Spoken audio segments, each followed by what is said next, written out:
తాకట్లో ఉన్న బంగారాన్ని విడిపించి ఆ రోజున మార్కెట్ ధర కట్టి మిగిలిన డబ్బును మీకు అందిస్తుంది కొమ్మూరి గోల్డ్.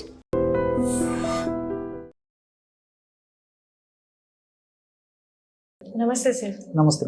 సార్, ఈరోజు చాలా మందికి ప్రతి ఇంట్లో ఉండే నొప్పి ఇది మోకాళ్ళ నొప్పులు అంటారు. ఎక్కలేకపోతారు. పెద్దవాళ్ళ నుంచి చిన్న వాళ్ళకి కూడా ఇప్పుడు స్టార్ట్ అయిపోతుంది. బయట కమర్షియల్ ఆయిల్స్ ఉంటాయి, అన్నీ ఉంటాయి, కానీ పెట్టుకున్నప్పుడే అదేమంటారు, ఆ పెయిన్ రిలీఫ్ ఉంటుంది, కానీ ఆ తర్వాత ఉండదు. చాలా మందికి ఎన్ని ట్రీట్మెంట్స్ తీసుకున్నా మళ్ళీ ఏదో ఒకటి ప్రాబ్లం వస్తూనే ఉంటుంది. దానికోసం హోమ్ మేడ్ ఆయిల్ ఏమన్నా ఉంటుందా సార్? ఓకే ఓకే, నిజంగా చాలా మంచి ప్రశ్న అడిగారమ్మా. ఈ మధ్య కాలంలో చిన్న వయసు నుంచే మోకాళ్ళ నొప్పులు మొదలవుతున్నాయి. ఎక్కలేకపోతున్నాం అంటారు, అలసట వచ్చేస్తుంది, కాళ్ళ నొప్పులు, స్వెల్లింగ్, ఇవన్నీ కూడా బాగా ఎక్కువ. అప్పుడు అంటే ఓల్డ్ ఏజ్ కి వస్తుండే, ఇప్పుడేమో 30 ఏళ్ళకి కూడా వస్తుంది. ఎగ్జాక్ట్లీ. పూర్వకాలం 60 ఏళ్ళు 70 ఏళ్ళు దాటిన వాళ్ళకి మోకాళ్ళ నొప్పులు అంటే ఏదో జీవధర్మాల్లో ఏదో నేచురల్ అనుకునేవాళ్ళు. ఇప్పుడు చిన్న వయసులో రావడం మరి అన్యాచురల్ అయిపోయింది. మరి ఆర్థరైటిస్ లాంటిది కూడా చిన్న వయసులోనే వస్తుంది. ఎగ్జాక్ట్లీ. సో దీనివల్ల వాళ్ళు రకరకాల ప్రయత్నాలు చేస్తుంటారు, మరి రకరకాల ఆయిల్స్ వాడుతుంటారు. సో ఫ్రీక్వెంట్ గా ఆయిల్స్ వాడవలసిన పరిస్థితి ఏర్పడినప్పుడు కూడా మరి చిన్న చిన్న ఆయిల్ బాటిల్స్ కూడా చాలా ఖరీదుతో కూడుకున్నటువంటివి. రెగ్యులర్ గా ఫ్రీక్వెంట్ గా వాడుకోవాలన్నా ఆర్థిక స్థితిగతులు అందరికీ అనుకూలంగా ఉండేటువంటి పరిస్థితి ఉండదు.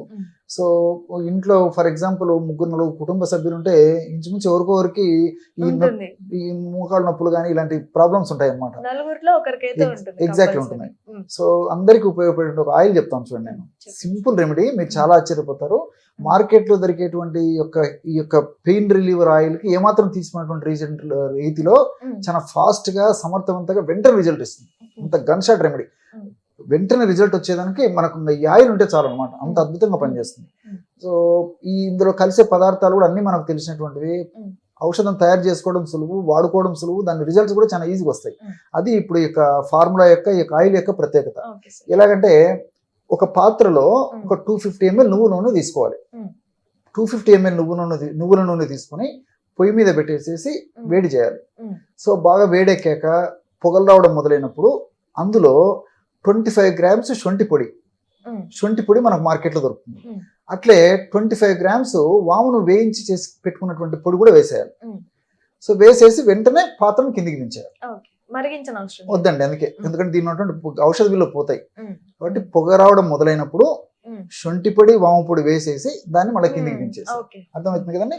సో ఆ విధంగా కిందికి దించిన తర్వాత మరి కాస్త వేడి తగ్గిన తర్వాత, పొగ రావడం మొదలైపోయి ఆ వేడి తీవ్రత తగ్గిన తర్వాత ఒక 25 grams కర్పూరం అంటే మన ఇంట్లో ఉండేటువంటి కర్పూరం, హారతి కర్పూరం కానీ, ఉంట కర్పూరం కానీ, సో బిళ్ళ కర్పూరం కానీ ఏదైనా పర్లేదండి. ఆ కర్పూరం ఒక 25 grams తీసుకొని జస్ట్ చేత అలాగంటే పొడి నలిగిపోతుంది అనమాట. అది అందులో వేసేసి మూత పెట్టేసారు. సో చల్లారేసరికి బ్రహ్మాండమైనటువంటి పెయిన్ రిలీవర్ ఆయిల్ తయారైపోతుంది. సో ఆ చల్లారిపోయిన తర్వాత ఆ పదార్థాన్ని అంతా గాజు సీసాలు నిల్వ ఉంచుకొని రోజు, సమస్య తీవ్రంగా ఉంటే రోజు 2 సార్లు వాడుకోవచ్చు, సమస్య కొద్దిగా ఉంటే రోజు ఒక్కసారి మాత్రమే వాడుకోవచ్చు. ఎలా వాడుకోవాలంటే తగినంత తైలాన్ని తీసుకొని మోకాళ్ళ భాగంలో అప్లై చేసేసి జెంటిల్ మసాజ్, మరి అదం బట్టి గట్టిగా బలవంతంగా రుద్దకుండా జెంటిల్ మసాజ్ అంటే మోకాలు ముందు భాగంలో, వెనుక భాగంలో, సైడ్లకి సున్నితంగా మర్దన చేయడం వల్ల ఈ యొక్క నువ్వుల్లో ఉన్నటువంటి ఔషధ గుణాలు అంటే ఈ సెసామిన్ లాంటి ఔషధ గుణాలు, లిగ్నాన్స్ లాంటి ఔషధ గుణాలు, అదేవిధంగా శొంఠిలో ఉన్నటువంటి జింజరాలు, షాగోల్ లాంటి ఔషధ గుణాలు, అట్లే నేను ఇంతకుముందే చెప్పినట్టు ఇంకోటి కూడా చెప్పాను కదండి, శొంఠి తర్వాత వాము ఉన్నటువంటి థైమాలు, కార్వకాలు, వీటి యొక్క ఔషధ గుణాలు, ఫ్లేవనాయిడ్స్ వీటి యొక్క ఔషధ గుణాలు, కర్పూరం ఉన్నటువంటి క్యాంఫరాల్ ఔషధ గుణాలు, ఇవన్నీ కూడా ఈ మోకాళ్ళ నొప్పి తగ్గించేందుకు, నొప్పి, పోటు, బాధ, సలుపు, అసౌకర్యం తగ్గించేందుకు చాలా సమర్థవంతంగా ఉపయోగపడతాయి అన్నమాట. కాబట్టి సమస్య తీవ్రంగా ఉంటే 2 సార్లు వాడుకోవాలి, సమస్య తీవ్రత కొద్దిగా ఉంటే ఒక్కసారి వాడినా సరిపోతుంది. లేదంటే సమస్య తీవ్రత తగ్గేదాకా 2 సార్లు వాడుకొని తర్వాత రోజు ఒక్కసారి వాడితే సరిపోతుంది. సో ఈ విధంగా వాడుకోవడం వల్ల చాలా ఫాస్ట్గా పనిచేస్తుంది.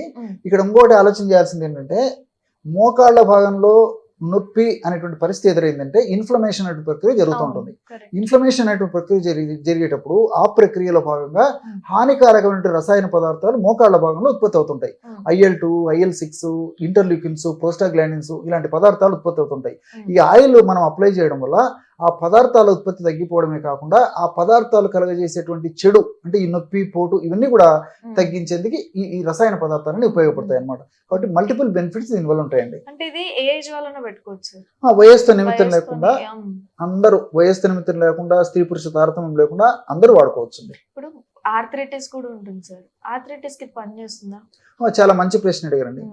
నొప్పి అనేటువంటి లక్షణం బాడీలో ఎక్కడున్నా పనిచేస్తుందండి. మోకాలే కాకుండా ఏ నొప్పి అయినా. Very good question. నిజంగా చాలా మంది ఏంటంటే మోకాళ్ళ నొప్పులు మనం అదే డిస్కస్ చేసాం కాబట్టి మొదలు మోకాళ్ళ నొప్పులకి అనుకుంటారండి. కొంతమంది భుజం వస్తుంది, లేకపోతే పట్టేసుకుంటాయి, ఎగ్జాక్ట్లీ ఒక్కొక్కసారి అప్పుడు కూడా వాడచ్చు. తలనొప్పికి వాడచ్చు, మెడ నొప్పికి వాడచ్చు, భుజం నొప్పికి వాడచ్చు, వీపు నొప్పికి వాడచ్చు, కాళ్ళ నొప్పికి వాడచ్చు, కీళ్ళ నొప్పికి వాడచ్చు, మడమ నొప్పికి వాడచ్చు, పిక్కల నొప్పికి వాడుకోవచ్చు.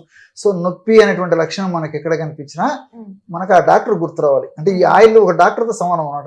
ఇమ్మీడియట్ రిలీఫ్ ఇచ్చేస్తుంది. సో ప్రతి ఇంట్లో ఉండదగ్గ దివ్యమైనటువంటి ఔషధము. కానీ ఈ యొక్క ఆయిల్ మాత్రం దీర్ఘకాలం పాటు నిలవబెట్టడానికి పనికిరాదండి. అదే సరే, నెక్స్ట్ అదే అడగబోతుంది, ఎన్ని రోజులు నిల్వ ఉంటుంది? మాక్సిమం 4 మాసాల నుంచి 6 మాసాల వరకే పనిచేస్తుంది. అంటే అది స్ట్రాంగ్. ఇప్పుడు కొన్ని రోజులు అయ్యాక ఏదైనా కొంచెం పవర్ తగ్గుతూ వస్తుంది కదా, so best use only with in 3 months or 4 months అలా యూజ్ అంతేనండి. 4 months at the maximum 6 months వరకు వాడుకోవచ్చు అండి. 6 months తర్వాత కూడా ఒకవేళ వాడుకోవాలంటే వాడుకోవచ్చు. దీనివల్ల సైడ్ ఎఫెక్ట్స్ ఉండవు, కానీ ఆశించిన ఫలితాలు ఉండవండి. గ్రాడ్యువల్ దాంట్లో మెడిసిన్ వాల్యూస్ తగ్గిపోతూ వస్తాయి. కాబట్టి నేను చెప్పినట్లు 4 మాసాలు లేదని మాక్సిమం 6 months వరకు వాడేయడం మంచిదండి. సార్ స్టోరేజ్, సార్ ఇప్పుడు ఆయిల్ అనగానే స్టోరేజ్ కూడా ఇంపార్టెంట్. కొంతమంది స్టీల్ దాంట్లో వేస్తారు, గ్లాస్ బాటిల్స్, ప్లాస్టిక్ దీంట్లో వేసుకొని స్టోర్ చేసుకొని పెట్టుకుంటారు. ఈ ఆయిల్ దేంట్లో స్టోర్ చేసుకుంటే బెస్ట్? అంటే ఆ దాంట్లో ఉన్న పవర్స్ కానీ ఇంగ్రీడియంట్స్ తగ్గిపోకుండా ఉండడానికి. ఎగ్జాక్ట్లీ. సో గాజు సీసాలు నిల్వ ఉంచుకోవడం ద బెస్ట్ మెథడ్ అండి. మంచి గాజు కంటైనర్ తీసేసుకొని గాజు సీసాలు అటువంటిది పెట్టుకో, మిగతా వాటికి అన్నిటి కూడా చాలా మంచిది.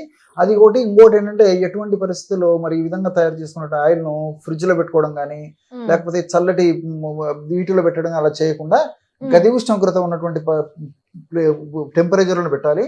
బట్ వెలుతురు ఎక్కువగా లేకుండా, వెలుతురు తక్కువగా ఉన్న ప్రదేశంలో ఆయిల్ నిల్వ ఉంచుకోవడం వల్ల దీని యొక్క పవర్ త్వరగా తగ్గిపోకుండా ఉండేదానికి అవకాశం ఏర్పడుతుంది. కాబట్టి వెలుతురు తక్కువగా ఉండేటువంటి పరిస్థితి ఉండాలి. ఎటువంటి పరిస్థితుల్లో ఫ్రిడ్జ్ లో నిల్వ చేసేటువంటి పరిస్థితి లేకుండా చూసుకోవాలి.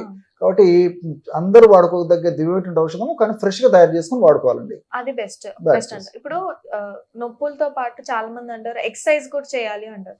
సో ఎక్సర్సైజ్ తో పాటు ఆయిల్ యూజ్ చేస్తే బెస్ట్ అంటారా, లేకపోతే చాలా మంది మామూలుగా వదిలేసి ఆయిల్ మసాజ్ చేసుకున్నాం కదా అని చెప్పి వదిలేస్తారు? అదే పరిస్థితిని బట్టి అండి. కొంతమంది ఎక్సర్సైజ్ చేయడానికి బాడీ సహకరించకపోవచ్చు, కొన్ని అనారోగ్య పరిస్థితులు ఉండొచ్చు. సో ఇటువంటి పరిస్థితుల్లో జస్ట్ ఆయిల్ అప్లై చేసుకున్న సరిపోతుంది. ఎక్సర్సైజ్ చేయగలిగేటువంటి వాళ్ళైతే ఎక్సర్సైజ్ చేస్తూ ఆయిల్ వాడుకోవడం వల్ల ఫలితాలు స్పీడ్ గా ఉండేటువంటి పరిస్థితి ఏర్పడింది. అలా చేయలేని వాళ్ళు కానీ డాక్టర్స్ కొన్నాళ్ళ పాటు ఎక్సర్సైజ్ వద్దని చెప్పి సజెస్ట్ చేసినటువంటి పరిస్థితి అయితే కేవలం ఈ ఆయిల్ అప్లై చేసుకోవడం వల్ల సమర్థవంతమైన ఫలితాలు కలుగుతాయండి. ప్రతి ఇంట్లో ఉండదగ్గ దివ్యమైనటువంటి ఈ యొక్క పెయిన్ రిలీవర్ ఆయిల్స్ లో అగ్రస్థానంలో చెప్పుకోదగ్గ ఆయిల్ ఏదంటే ఇదని చెప్పుకోవచ్చు అండి. Okay sir, thank you so much. Okay మా. And for more videos, Please subscribe to iDream. Please subscribe to iDream. Please subscribe iDream. And please subscribe to iDream. For more videos, subscribe to iDream. please like, share and subscribe to the channel. Congratulations, iDream. Subscribe to iDream. Subscribe to iDream. So subscribe to iDream Media. iDream team andarki huge congratulations. Please subscribe iDream Media. Please subscribe to iDream. Subscribe iDream. Please subscribe to iDream. iDream అంటే నా కళల ఛానల్ను subscribe చేసుకున్న నోరు తిరుగుతలేదు, మీరైతే గంట గుర్తు కొట్టండి. For more such videos, please subscribe to iDream. Subscribe to iDream. Please subscribe to iDream. Please subscribe iDream Media. Please do subscribe to iDream. Please subscribe to iDream Media. For best entertainment and information, please subscribe iDream. And don't forget to subscribe to iDream.